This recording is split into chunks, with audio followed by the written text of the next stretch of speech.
दोस्तों नमस्ते। ये वीडियो नागपुर और मुंबई के कैब चालक भाइयों के लिए नहीं है, ये सिर्फ पुणे के कैब चालक भाइयों के लिए है। मुंबई और नागपुर के भाइयों से मैं कभी दूसरे दिन बात करूंगा। दो इशू तो हमारे सॉल्व हुए हैं, बाइक टैक्सी और रिक्शा परमिट के बारे में। बाइक टैक्सी का लाइसेंस कैंसिल हुआ, रास्ते पे बंद होना बाकी है दोनों शहरों में। नागपुर के भाई अगले हफ्ते में उसके लिए आंदोलन कर रहे हैं। मुंबई का भी हम लोग प्लान करेंगे। आपका रेट का जो इशू है, मैंने पिछले बोला है कि हाथी गया है और पूछ बाकी है, इस तरह से वो भी इशू बाकी है। कुछ दिन में उसका भी समाधान मिल जाएगा, जिस तरह से इन दो चीज़ों का समाधान मिला है। अभी सिर्फ पुणे के लोगों के लिए। पुण्यातल्या मित्रांनो, ओनली मीटर मोहिमेमधनं मी एक्झिट करतोय। मी स्वतः ओनली मीटर मोहिमे याच्या पुढे माझ्याकडनं चालवणार नाही। आपली ओनली मीटर वेबसाईट जी आहे, जिला जवळपास दिवसाला 70 ते 75 हजार व्हिजिट हिट्स ज्याला म्हणतात भेटतात। याचा अर्थ तेवढी लोक दररोज ते वेबसाईट वापरून त्या माध्यमातून ॲक्च्युली ओनली मीटर मोहीम वेबसाईट सगळ्याच वापरत नाही, त्याच्या काही पटीने जास्त लोक या ओनली मीटर मोहिमेचा लाभ घेऊन महिन्याला काही हजार रुपये एक्स्ट्रा कमवतात। दिवसाला नाही म्हटलं तरी 500-700 रुपये मीटर मोहिमेमुळे प्रत्येकाच्या घरी एक्स्ट्रा जातात। प्रत्येकाच्या नाही म्हटलं तरी पण अनेकांच्या घरी, कारण की काही लोक अजून पण हिंमत करत नाहीत ओनली मीटर मोहीम चालवण्याची, पण अनेकांच्या घरी गेल्या अनेक महिन्यांपासून त्यांच्या जे हक्काचे पैसे आहेत त्यातले काही पैसे त्यांना ओनली मीटर मोहिमेमुळे मिळायला सुरुवात झाली आहे।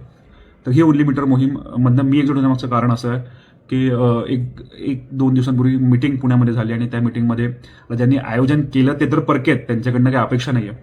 पण त्या मीटिंगला आपले 3 पदाधिकारी संघटनेचे उपस्थित होते आणि काही ड्रायव्हर्स उपस्थित होते। हे पदाधिकारी तर स्वतःसाठी डोळ्यांनी बघतायत की आपण कशा प्रकारे काम करतोय, ओनली मीटर मोहिमेचा किती कोणाला फायदा होतोय, त्यांना स्वतःना फायदा होतोय। जे समोर ड्रायव्हर्स बसले होते त्यातले सुद्धा अनेक ड्रायव्हर्सला, एक 100-1 ड्रायव्हर असेल अंदाजे, मला एक्झॅक्टली माहित नाही, पण जी मला माहिती कळली त्यांना त्यातले पण अनेक जण ओनली मीटर मोहिमेचे की ते स्वतः येऊन स्टेजवर सुद्धा बोलले की आम्ही ओनली मीटर मोहीम राबवतो आणि ते सगळेच राबवत नाही, मग मी 25 घेत नाही तर मी 23 घेतो, जे काय असेल ते। तरी सुद्धा हे तिथले उपस्थित काही कॅब चालक होते, त्यांनी सुद्धा जेव्हा ओनली मीटर मोहिमेवरती आक्षेप घेतला गेला किंवा ओनली मीटर मोहीम ही नाही चालवायची किंवा तिचा फायदा होत नाही असं बोललं गेलं, तर त्यांनी आक्षेप घेतला नाही। याचा अर्थ आपल्यातल्या काही लोकांना असं वाटतं की ओनली मीटर मोहीमची गरज नाही, त्यांच्याकडे काहीतरी वेगळे मार्ग आहेत। आणि मी त्या निर्लज्ज नेत्यांपैकी नाहीये की जेव्हा लोकांची इच्छा नसते तेव्हा आपण बळस करून 2 हाणा पण मला नेता म्हणा, अशा कॅटेगरीतलं मी नाहीये। तर जर का काही लोकांना वाटत असेल की ओनली मीटर मोहिमेचा फायदा नाहीये आणि दुसरा मार्ग आहे, तर सगळ्यांना वेलकम। असं सहज ओनली मीटर मोहीम बनली नव्हती। ओनली मीटर मोहीम बनण्यासाठी अनेक वर्षांचा अभ्यास होता, अनेक कायद्यांचं वाचन होतं, अनेक समित्यांच्या रिपोर्टचं वाचन होतं, हायकोर्ट सुप्रीम कोर्टच्या निर्णयांचं वाचन होतं, त्या माध्यमातून अधिकाऱ्यांचे केलेले पत्रव्यवहार होते, RTI होते।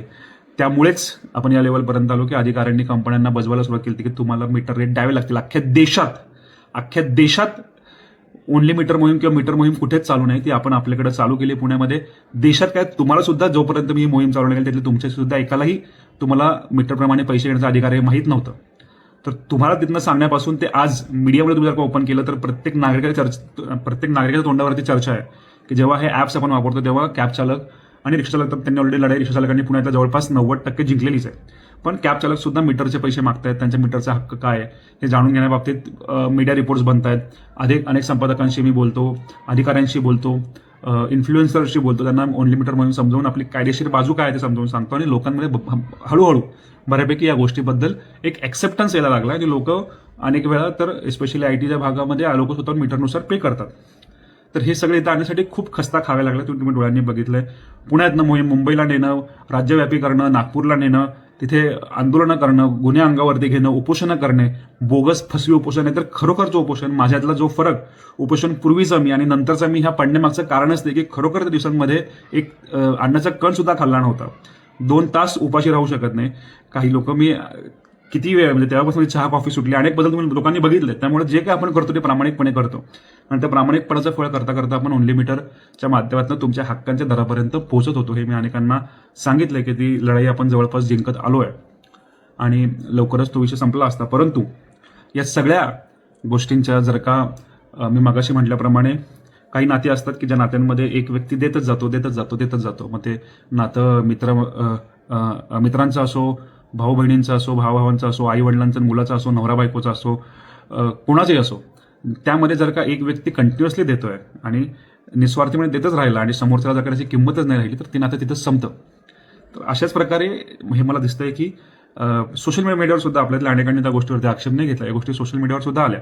आणि जर का तुम्हाला कोणाला ओनली मीटर मोहीममुळे आपल्याला हक्काचे दर मिळतायत, ऑलरेडी मिळतात, असं नाही की भविष्यात मिळतील, ऑलरेडी मिळून सुद्धा तुम्हाला जर का या गोष्टीचा निषेध करावासा वाटला नसेल, आक्षेप घ्यावासा वाटला नसेल, तर मला पण हे कळतंय की ओनली मीटर मोहीमची आपल्याला गरज नाही. आपल्याकडे इतर मार्ग असतील आणि त्या मार्गांच्या माध्यमातून आपण आपला रेटचा प्रश्न सोडवून घ्याल अशी मला खात्री आहे. ज्याप्रमाणे तुम्ही दिवसभर कष्ट करता, घाम गाळता, त्यातनं जे तुमचे 4 पैसे हक्काचे कमवता, ते त्याचे तुम्हाला पैसे मिळतात. मी जे आपल्या संघटनेत जे काम करतो, हा सगळा अभ्यास करणं असेल, आंदोलन करणं असेल, खिशातले पैसे खर्च करून मोर्चे काढणं असेल, हे सगळं मी जेव्हा करतो तेव्हा मला पैसे मिळत नाही, पण कमसे कम ही अपेक्षा असते की ज्यांच्यासाठी आपण करतोय त्यांना या गोष्टीची किंमत असावी. आणि जर का ती नसेल तर या करण्याला काय अर्थ राहत नाही. आणि मी मगाशी म्हटल्याप्रमाणे मी त्या निर्लज्ज नेत्यांपैकी नाही आहे की जे नेते लोक म्हटले की नको तू करूस तरी पण करत राहतील. मी सामान्य माणूस आहे, मला सुद्धा भावना आहेत, मला सुद्धा इमोशन्स आहेत. तर मी आपलं या विषयातनं एक्झिट घेतो. मीटर रेट्स अशी आशा करतो की जे ओनली मीटर मोहिमेला बदनाम करायचा प्रयत्न करतायत आणि त्यामुळे इनडायरेक्टली या कंपन्यांना मदत करायचा प्रयत्न करतायत, ते तुम्हाला तुमच्या हक्काचे दर मिळवून देतील. माझं जे इतर विषयातलं काम चालू असेल, विशेषतः माझ्या टीम बघतो रिक्षाबरोबर जे काय काम चालू असेल ते पुढे सुरू राहील. मीटरचे विषय मी सांगितल्याप्रमाणे आज रात्रीपासून ओनली मीटरची वेबसाईट बंद होईल आणि 1 एप्रिलपासून ऑफिशियली मी ऑफिशियली 1 एप्रिलपर्यंत वेळ घेतो, कारण की माझ्या जवळच्या फिरणाऱ्या माणसांना माहिती आहे संघटनेतल्या पदाधिकाऱ्यांना की अत्यंत वर्ष पातळीवरती मीटिंग चालल्या होत्या, आपण कंपन्यांना कॉर्नर करत होतो. हा विषय सुद्धा, तिसरा विषय सुद्धा सुटण्याचा अत्यंत जवळ होता. त्यामुळं उद्यापासूनच मला ऑफिशियली डिसोशिएट नाही करतो, कारण की काही मीटिंग्स ऑलरेडी शेड्यूल्ड आहेत. 1 एप्रिलपासून मी या विषयातनं पूर्णपणे एक्झिट घेईल. तुमचा हा प्रश्न तुम्ही दुसऱ्या कोणाच्या माध्यमातून सोडवाल याची मला खात्री आहे. आणि पुढचं जे काय असेल ते मी तुमच्याशी संपर्क साधेल. धन्यवाद. जय हिंद, जय महाराष्ट्र.